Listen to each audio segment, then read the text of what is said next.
Peru hit the 2-month mark since the impeachment of the former president Pedro Castillo, which has led to massive protests and more than 60 deaths due to police repression as the political crisis worsens.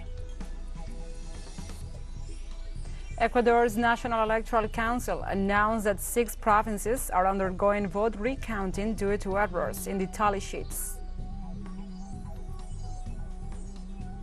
Syria denounced that the blockade and the sanctions imposed by the Western powers are preventing the arrival of medicines and humanitarian aid following the devastating earthquake that has killed over 2,600 people in the country so far.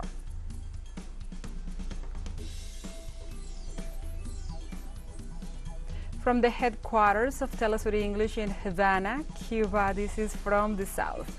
I'm your anchor, Gladys Quesada.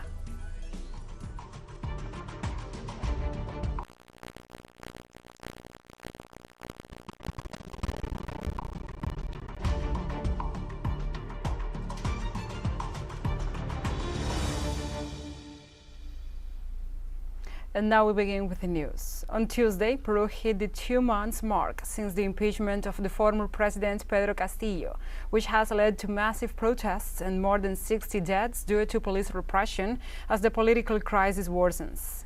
When on December the 7th, former President Pedro Castillo was ousted and Dina Boluarte took office as the head of state, she said she will remain in office until 2026, something that helped ignite the streets in various parts of the country. The massive marches against the government in various parts of the country were not enough for the executive and the legislative to call for early elections, announce resignations, show any self-criticism, or make an effort to dialogue with the demonstrators to calm the situation. Rather, the government has tightly clung to its position, disregarding the people's request as the social and political crisis becomes even deeper.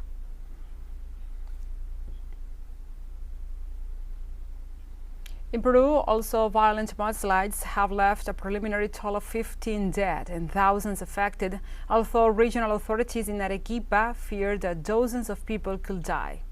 Given the situation, the President Dina Boluarte flew over the affected area, home to artisanal mining operations, where workers may have been buried by avalanches since last Sunday. While on site, she stated the government had immediately mobilized a rapid response while assuring humanitarian aid was arriving. The toll of these landslides, known in Peru as huaicos, also includes 20 injured, 2 missing, and some 12,000 people affected, according to data from the National Civil Defense Institute and the regional government of Arequipa. The visit of Boluarte to the southern region of the country coincides with the 2-month mark of the ongoing protests demanding her resignation.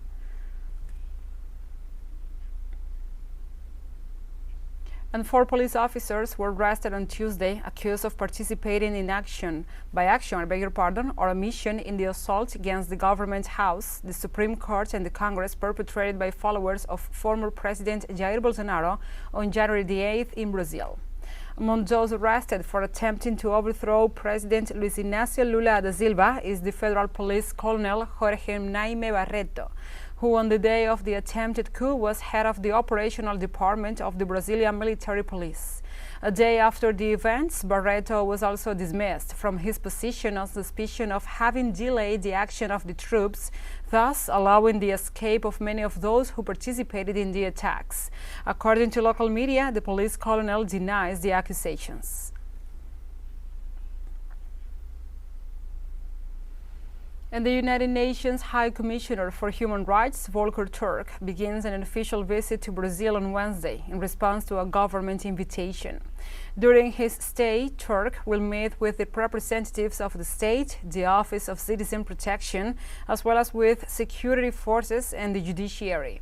He will also meet with victims of human rights violations and civil organizations. Likewise, UN official is set to visit Guanaminth, a city in the northeast of the country, to hold meetings with local authorities in various platforms. Turk's trip to Haiti comes at a time where the multifaceted national crisis is worsening, as armed groups control vast areas of the capital and the number of kidnappings and murders increase in the country.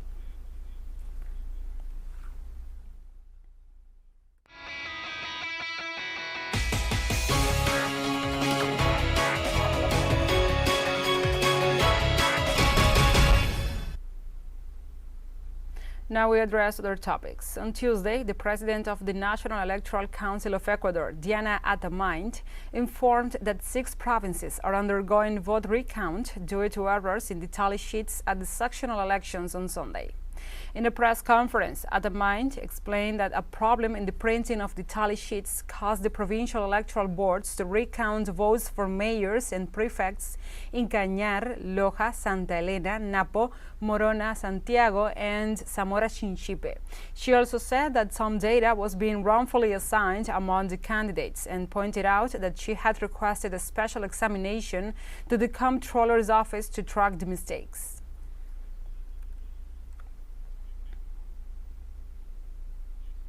In Ecuador, inflation rate from January 2022 to the same month in 2023 stood at 3.12%.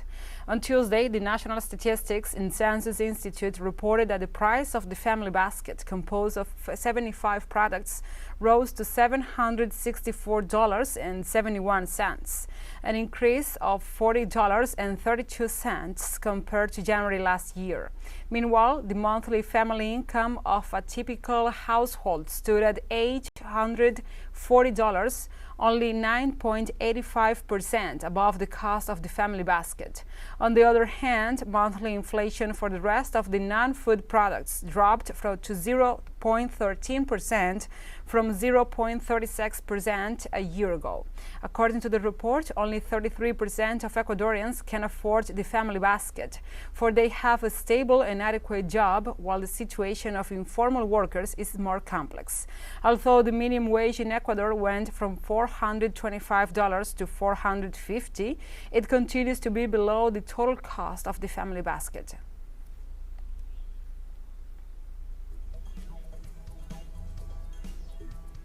Let's take a short break, but first, remember you can follow us on our TikTok account at TeleSUR English, in which you will be able to see news in different formats, news updates, and more.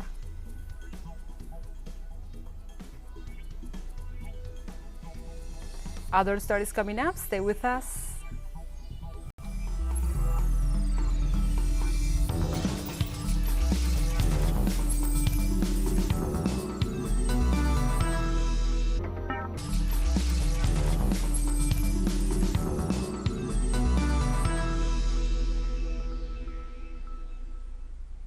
Welcome back.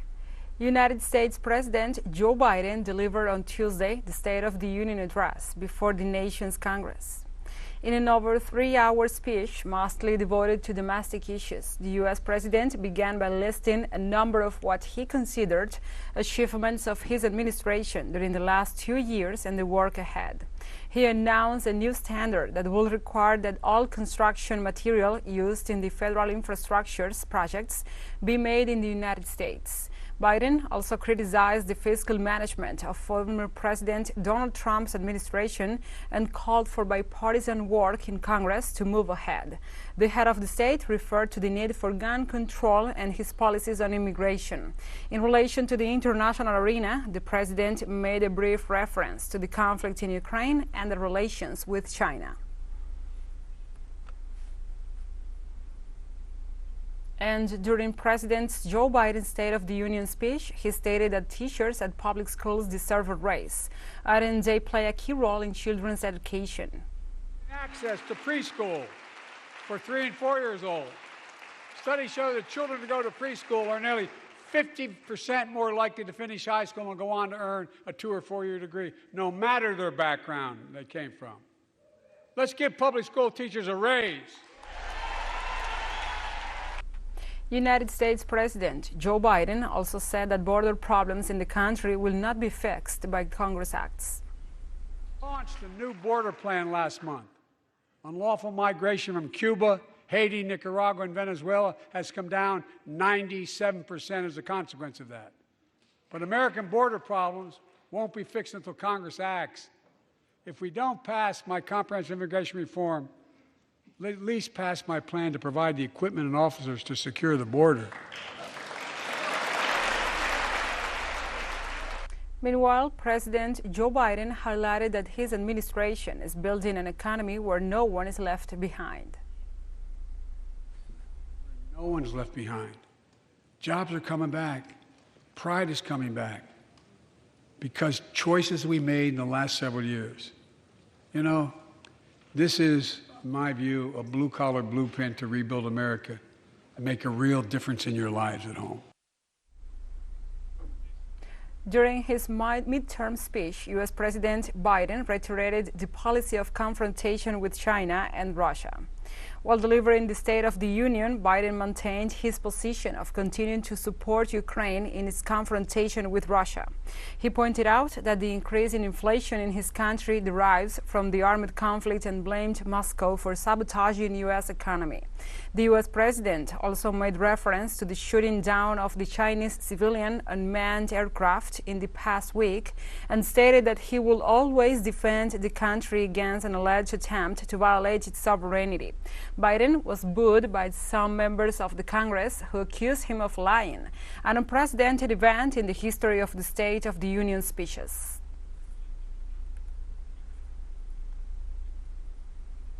And through a recorded video message released on Tuesday, former U.S. President Donald Trump, who is running for president in 2024, criticized the current White House occupant, Joe Biden, saying he is leading the country into World War III.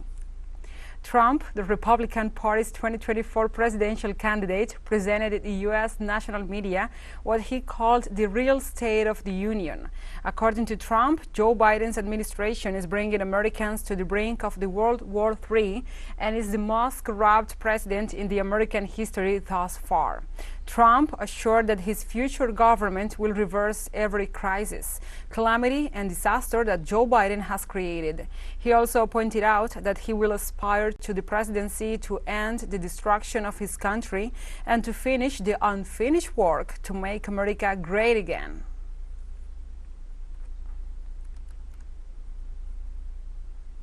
We move on to other topics. Pope Francis on Wednesday appealed for global solidarity with Turkey and Syria following the devastating earthquake that affected the region and thanked those risking their lives to help.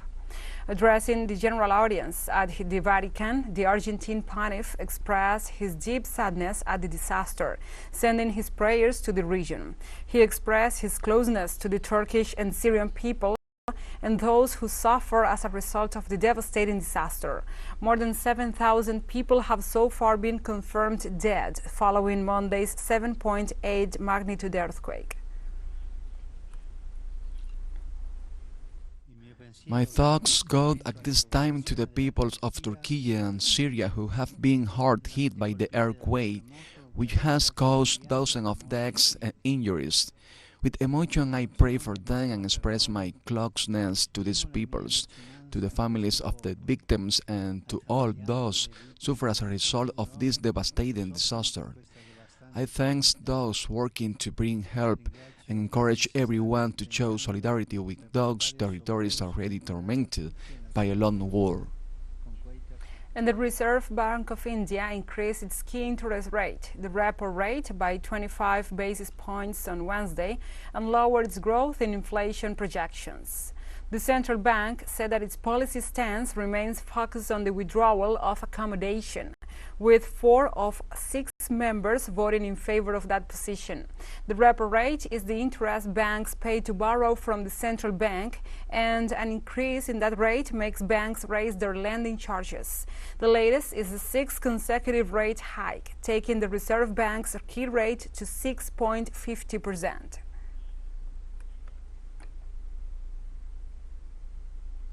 And we have more news coming up after a final short break, so stay with us.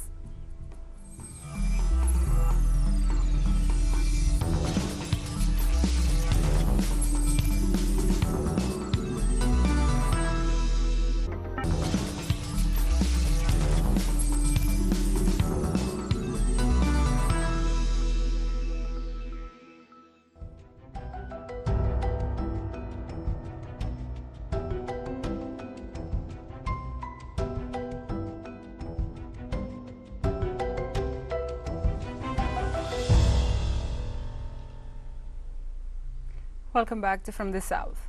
The government of Turkey is advancing in the search operations for victims after the earthquake that, according to the latest balance sheet of the country's Disaster and Emergency Management Authority, the number of deceased increased to 9,057. The director of the Earthquake Risk Reduction of the Disaster and Emergency Management Administration, Orhan Tutar, reminded that this number, as well as the tens of thousands of injured, could change as the search and rescue work progresses. The authorities of the Ministry of Defense informed that more than 3,000 members of international rescue organizations have arrived from other countries to help in the search and rescue tasks.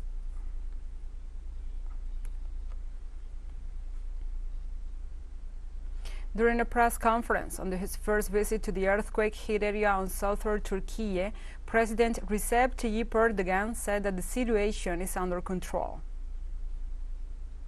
We have mobilized all our means. The state has been, is, and will be carrying out rescue works together with the municipalities, with all its means, especially with the coordination of the Disaster and Emergency Management Presidency.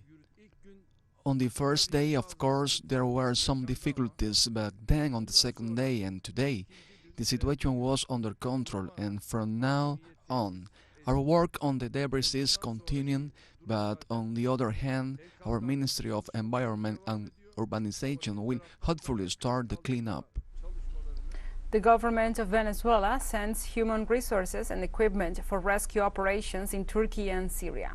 From the international airport of Maiquetía in the state of La Guaira, 50 Venezuelan brigades of civil protection, firefighters, and the Simón Bolívar Humanitarian Task Force left for Turkey and Syria to participate in rescue tasks in the affected areas. Furthermore, the delegations will travel accompanied by the shipment of medicines and food as humanitarian support. The Venezuelan Foreign Ministry pointed out that the action as a manifestation of solidarity and asked the international community to raise its voice so that the sanctions are lifted, so that they can receive the resources they need.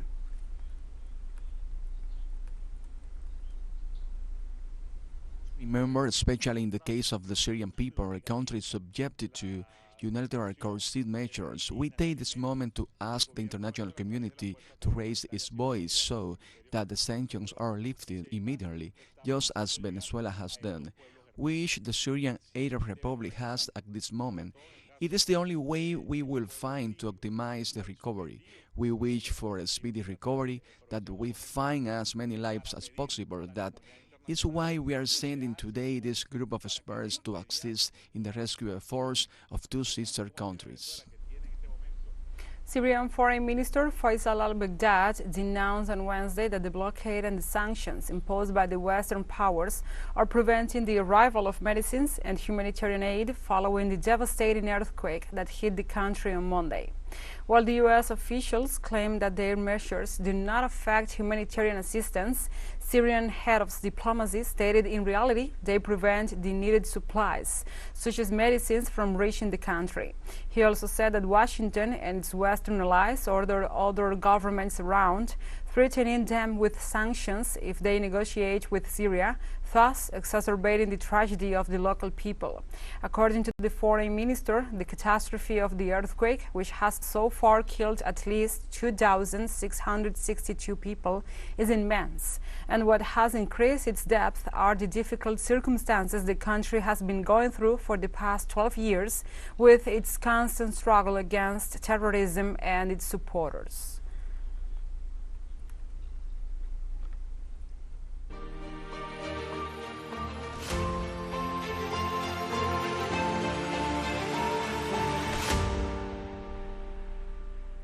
Now we move on to other topics. The president of Ukraine, Volodymyr Zelensky, on Wednesday started his official visit to the United Kingdom in his first trip to London since the beginning of the Russian military special operation. Zelensky has announced that the British training of Ukrainian forces will be extended to cover fighter pilots and Marines. After meeting with British Prime Minister Rishi Sunak, Ukrainian President Volodymyr Zelensky addressed the UK Parliament and expressed his gratitude to British parliamentarians for supporting Ukraine. Zelensky had previously said that UK would offer to provide Ukraine with longer-range capabilities to disrupt Russia's ability to attack the country's critical national infrastructure. He also said that British training will be expanded this year, with another 20,000 Ukrainian soldiers ready for training.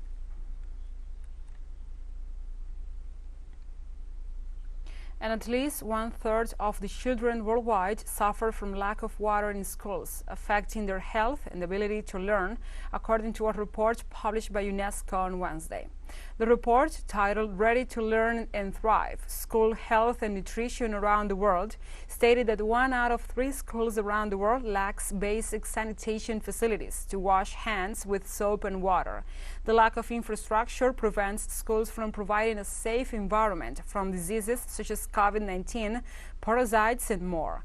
It also poses a challenge for girls and teachers who cannot attend school during their monthly periods, hindering girls' equitable access to education.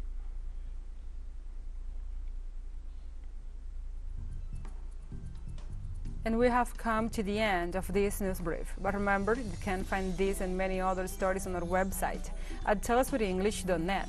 And also, if you feel so inclined, please join us on social media for all the latest news. We are on Facebook, Twitter, Instagram, Telegram, and TikTok. For TeleSUR English, I'm Gladys Quesada. Thank you for watching.